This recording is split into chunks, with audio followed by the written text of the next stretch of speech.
All right, everybody, welcome back to Total Disruption. Dr. Clendenning, how are you today? Awesome, man. How's the Michael Libercci today?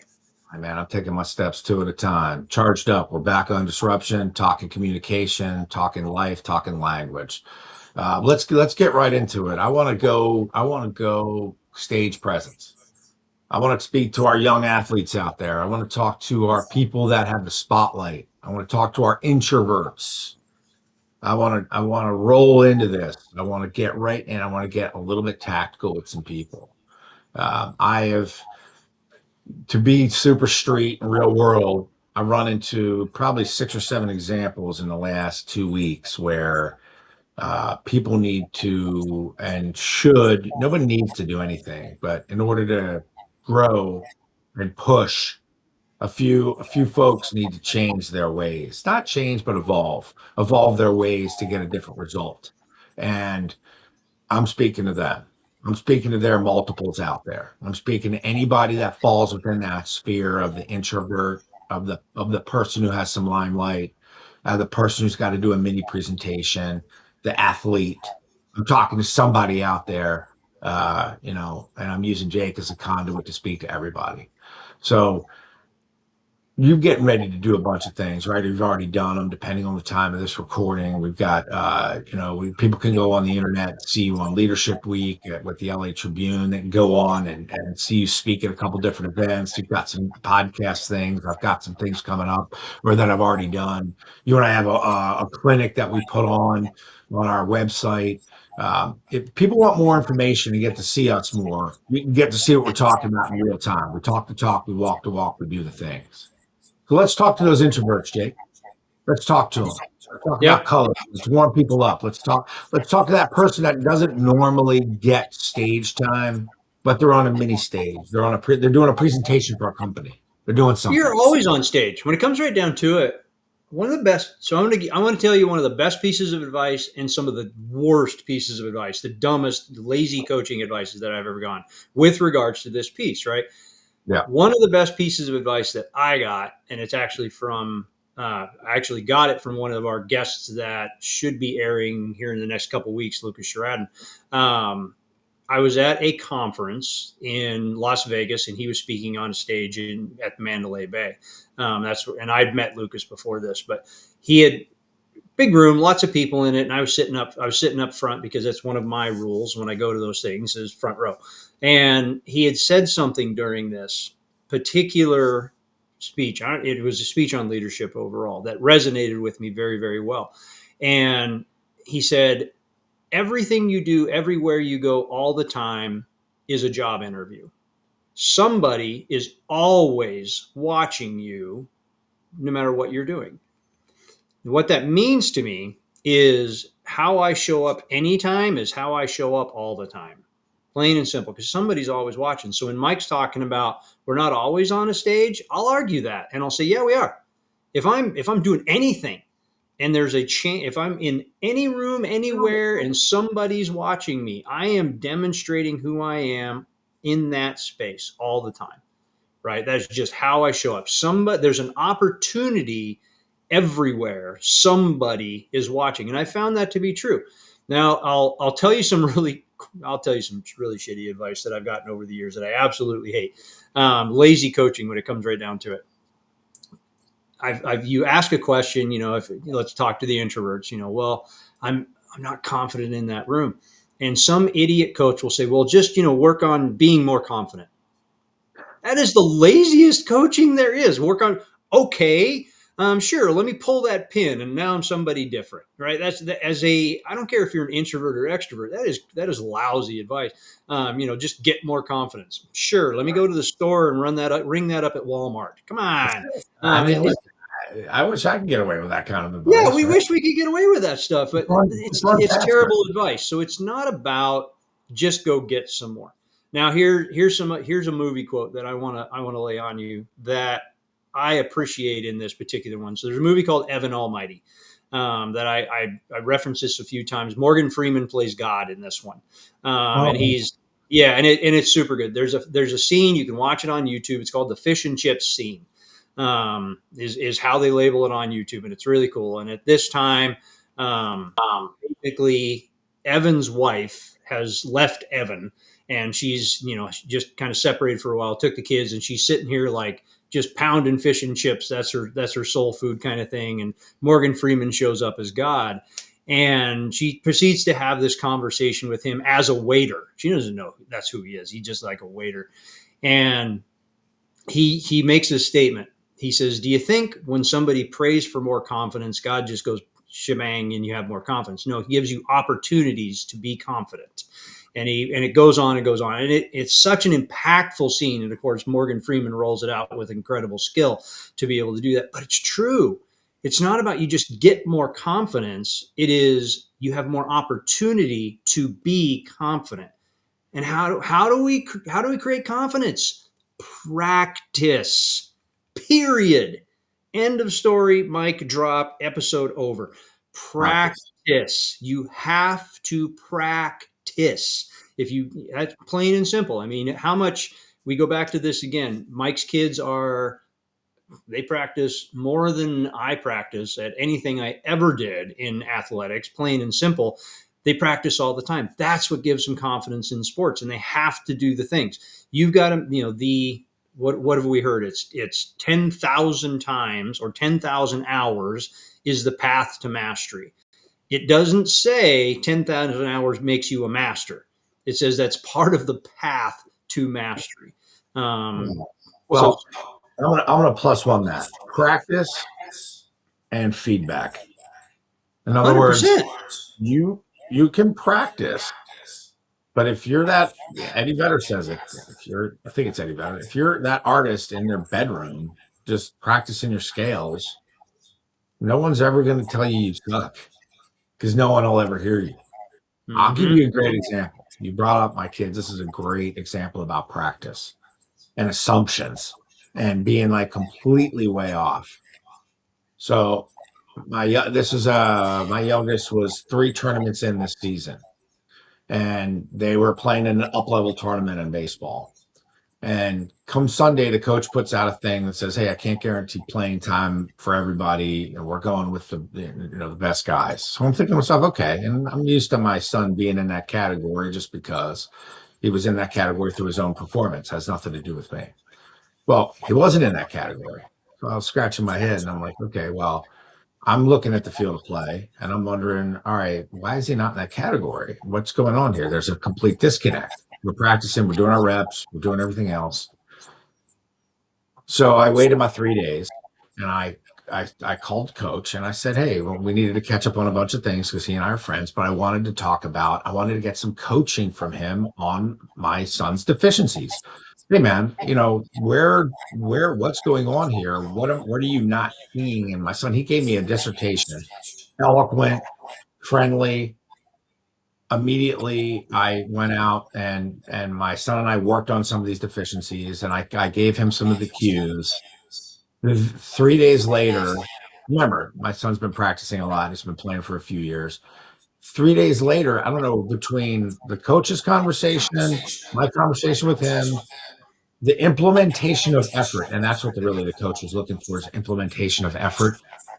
And he implemented the effort, and I got feedback this week saying, hey, wow, I really saw a big change in your son, and that's great. So in my head, I'm like, that's what I wanted to see. Was I don't care if he's actually in that selection process. I just needed the information as to why. Because even if he's doing his best may not be as good as somebody else. But I didn't know without the feedback where his deficiencies were. Mm-hmm. I needed that coach's perspective. So Mike just told you a story that demonstrates our model beautifully. Okay. And it really, really does. And that was not intentional. That's a legitimate story of how he followed up and did this thing. That story's 3 days old. Yeah, 3 days old. And he did it beautifully. Right. And it functioned as it should. Right. We got a aligned result in the end is what we were going for. So the first thing we talk about feedback is not fatal. It comes right down to it. Feedback is love. Feedback, not criticism. Feedback is love. It really is. Feedback is not fatal. So during this thing, right, Mike, and we talk about this. Some people are just like, oh God, I get bad news and the world has come to an end. No, feedback is not fatal. You got to take the feedback and use it. So during the game, Mike did not see a result he was expecting. He had a decision to make in that moment of what state he was going to be. He could have been a fired up, red, activated parent, gone to the coach during the game. I want my kid to play, and we would have gotten nowhere. That conversation would have absolutely crashed and burned. Inappropriate time, inappropriate state. We were not prepared. We were not practiced for it. Mike made a decision. I'm going to wait. Waited 3 days, and you heard him say it. He went to the coach with questions. Help me understand. What am I not seeing? And he got a good list. Hey, great. Thanks for asking the question. Mike showed up blue. He showed up in alignment, and he showed up curious, at which point the coach probably appreciated the fact that Mike did not, go and tackle him during a game, and said, hey, he's actually looking to grow his kid. This is what they're doing. Let me give you some feedback on that. Coach gave him some feedback. We were then able to apply, Mike was able to apply the feedback to get a result, right? To improve the performance. This is exactly a great example of how to follow the model, and for me, my life design says I can't make decisions or have a retro conversation or whatever it is. I have to sleep on it. That's literally my life design. If a proposition comes to me, I have to have one sleep on it, and then I can deal with it the next day. Mike took 3 days, whether that was the intent or that was to take these. I have a thing in my head. I'm going to choose to get to a spot and get to a place of alignment where I can show up in curiosity, and we got a great result. Right now we have a forward path. So that's exactly what this is. He took time to prepare, took time to diffuse the bomb that it could have been from that moment. And this is such a great example and demonstration of when we show up in alignment and we show up in curiosity to create value, what the result comes from. And that was nothing about, well, Mike, you need to be more confident in that conversation 3 days from now. No, that's garbage advice. That was simply he needed to be in an aligned state to have a valid conversation with this other individual to get to a place that we're both in agreement. This is for the betterment of the individual that we're trying to work with. So, I mean, it's a great story, man. So let me plus one that. And this goes for everybody. I don't care who you are. I was making up scenarios in my head left and right about how that conversation was going to go. And I realized I was in no shape to have a conversation because, like, when you're talking to a friend, and the coach is a friend of mine, there was a couple things that I was doing. I was role playing in my head about how it was going to go. I was role playing about certain things I was going to say. And then I said, wait a minute. We're talking about youth sports here. Let me layer up a few. This guy's family's got a few things going on. My family had a few things going on. There's like a bigger world out there. Like, I'm going to be very relaxed here a little bit. And I wanted to get a deeper understanding about his perspective on the entire team so that I'm not sitting there every weekend worrying about my kid's experience and worrying about how to coach I need to get all this clarity, and I got all the clarity. I got how he was thinking about the team. I got every piece. Now, I'm a veteran of this thing. You new parents out there, you don't have 8.5 years of this, right? So you're seeing an 8-year pro of youth sports. And this is my youngest kid. My oldest is plays high school baseball. So, which is in and of itself 8-year battle to get him there, right? It was not an easy journey. But when you're having these scenarios, right, whether you're going to go on stage or whether you're going to meet somebody or whether you're going into a boss meeting and you're making this shit up in your head, it's important to do a little bit of that, but you also have to boil it down a little bit, and you have to get yourself into that blue state and say, wait a minute here. If I make up all these scenarios, I'm 110 miles down the road, right? Like, Brooks and Dunn, Red Dirt Road, right? Like, I grew out the end of the asphalt, and now I'm on that red dirt road. It's either going to be good, bad, or indifferent, right? Stay at the end of the asphalt before you head out on that red dirt road. Because what you're trying to do is you're trying to have that positive result. You're not going to have a positive result if you're making up scenarios. And if you do make up some scenarios, how about you make up three different ones? Positive, negative, and super positive, right? Let's go three results on those scenarios. This way you can breathe a little bit and you're not putting off that pre-energy when you're having that conversation. I can't. This guy's a godsend as a coach. I mean, really, he was clear, and it put my mind at ease in terms of his whole landscape for the team. And remember, I have an end in mind. All my kids want to play high school baseball, and maybe beyond. But we get to where we go, and we get to where we go. And if I don't know the deficiencies and they don't know their own deficiencies based on a coaching perspective, they can't grow as players. I can't grow as a parent, and I can't grow as a support system. And I don't have mature conversations like I did with that coach. Yeah. So here's the other thing I would tell you about this internal role play thing. That's why we built the app. That's the point. And here's why internal role play can be a good idea. By and large, it doesn't work. At least 60% of the time, it doesn't work because the role play is a single state. It is the way you feel about a conversation. Your brain is going to assume this other person, the other voice in your head, is going to be in the same state. So if you're going into this conversation argumentative, the other person is going to be argumentative. They're in the exact same state you are. It's not a choice. That's just the way your brain functions. The app takes that away. The app takes that away. So there is a custom feature in there that says, hey, there's a questionnaire you fill out. I got to have a conversation with my kid's coach about this. This is who they are. This is their trigger points. You can build the avatar of who this coach is so that you can have the conversation with them so that it's not I'm going to make up the scenario so I win. It is literally more of a conversation. And the point of the role play is to keep you in blue, aligned, curious, showing up with that stage presence of tell me more, help me understand, and have a conversation to get you all the way to the end so you can put it away. It's the point of building this thing. I'm channeling Bob Dylan, Tangled Up in Blue. Tangled Up in Blue. Ooh, very nice. That's reaching back there. I hope that's Bob Dylan. I hope I got that right. I think it is. I think you're right, which just dated us both really badly.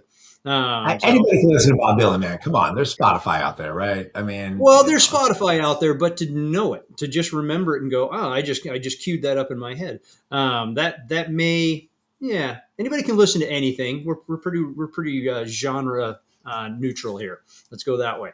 So there's Speaking of which, I heard something on the radio. I was listening to Stern talking to, I think his name was Jason Antoff, something like that, yesterday 2 days ago on the Sirius XM, and they were talking philosophically about the '90s being the best sort of genre of the last time new music was kind of kicked out on a big scale.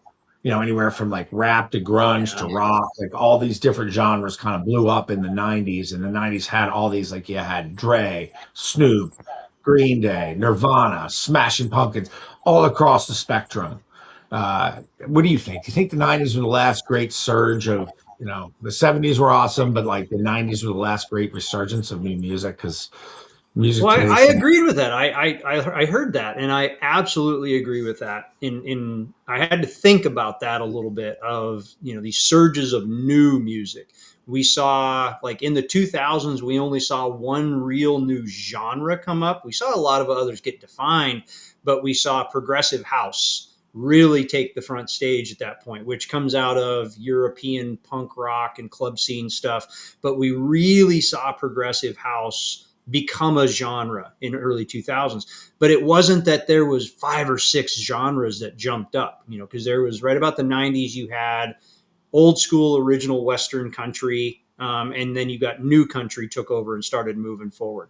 And then you had, like Mike said, you had grunge take over. You had club music that jumped up. You had rap that really took over. And it had been coming up since the early 80s, but it didn't jump in and become a genre.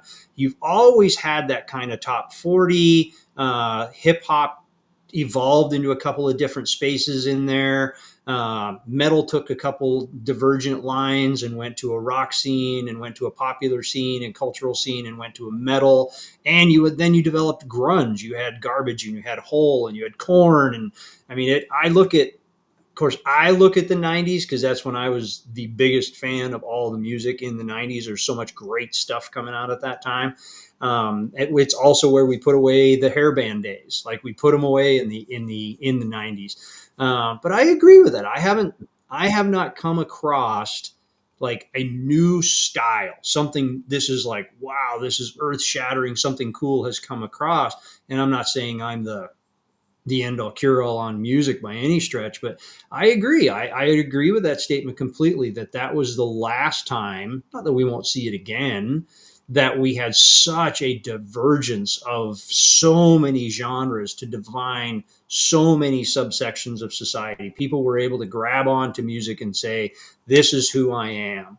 And you saw those styles take off. It was yeah, 90s was a great time to be alive, man. If you weren't alive in the 90s, sorry, man, that's a bummer for you. Yeah. Like, go back and listen to the music. It's great I was stuff. just saying, with Lithium on Sirius XM, not that we're sponsored by Sirius XM or anything, but with Lithium, you feel like you're listening to a 90s rock channel like in real time. In other words, you're in a time machine. You put on the radio, you put on Lithium, and it's like, wow, all those concurrent songs. You ever see that thing on the internet where they do the tape stack? And it was like Pearl Jam 10, Soundgarden, and all these things. And they all came out within like Metallica Black, all came out in the same like 4 months. It's like, what an impact in music. And you play music, so I like your perspective on it. Yeah, it was a great spot. And it's all of my music channels. Like Stacey and I were talking about this the other day, my wife and I, as far as like what it looks like. And I haven't found like really new stuff that I've added to the channel and been like, oh, that's amazing. That's epic. Lindsay Sterling would be probably one of the newest ones that I found. And she's this amazing violinist that does just some epic stuff. If you haven't listened to Lindsay Sterling. But there's been some like really good folk rock stuff that's come out in the last few years. Tyler Childress and Whiskey Myers and a few of those that I'm enjoying, but they're not a new genre. But it's not a matter that I found a brand new artist that is doing something epic. When you listen, you get in the truck with me, and you're right, and you're rolling with me, it's time capsule stuff. Like all my favorite music came out of that, honestly, 1985 to 2005, by and large, that 20-year gap right there is what is playing in my truck all the time. Yeah, I'm all over the spectrum, man. Anywhere from classical music all the way up. I'm a music freak. But really it's been the punk rock variations where it's lighter punk rock, like even like not quite Social Distortion. There's this band I'm digging called the Jackknives. Check it out. They've got some cool sounds. Even Gaslight Anthem, they're a pretty cool band. Those kinds of genres where it's not super heavy. Sometimes it's a little too sing-songy, but it's a pretty good deal. And I appreciate that because back to our talking about the way to communicate and reinventing yourself and growth, sticking to who you are and what you're doing, sticking to who your audience is, who you're trying to impress, having some role play, rehearsing, having a stage presence, remembering all these things, right? When you're creating content and you're doing things and you're speaking, sometimes you want to create emotions in audiences, right? Sometimes it's, the more calm you are internally, the more you can impact externally. Like, there's nothing wrong with creating a little controversy and wrapping it up. There's nothing wrong with disrupting. There's nothing wrong with setting somebody into the red a little bit, getting them uncomfortable, getting them thinking a little bit, and then bringing them back. There's nothing wrong with that because ultimately we're always responsible for how we interpret what we hear. And those people that get triggered and influenced easily, I question you to say, stay in the blue, stay in the receptive nature with respect. Like you put on the news these days, man, you know, God, don't do that. you got CNN on one aspect, Fox on the other end of the aspect, and they could be talking about the same situation, and it's like, oh, and I'm not saying one versus the other, but end of the world on one of those, the greatest thing in the other, and vice versa. That wasn't supposed to be an order, and that wasn't supposed to be a dig on CNN or Fox, but it was. It's like we're talking about the same thing, right? And you have this sensationalism, and you have the hey, what ifs, and the hey, conspiracy theories, and you have the cover-ups, and all. I'm like, whoa, this is crazy. What do you think? I think we're out of time, man. I Oh think we're yeah. there, but yeah, we're right there. I will give you in a half a second in the last 5 seconds of the show. You can use music as a tool to help you get into alignment. Like if you've got to go into an important business conversation that you need to be curious about, Slayer and Megadeth is probably not the right thing to be listening to ahead of time. Well, That's an all about. I'm going to go out and I'm going to play this game. It's going to be amazing and I'm going to win. This is one of those. Listen to something that gets you in the right state to be able to enter a conversation in the right way. amen to that. All right, everybody. Well, my name is Michael Libercci for Dr. J. Clendenning. You were just live on Total Disruption.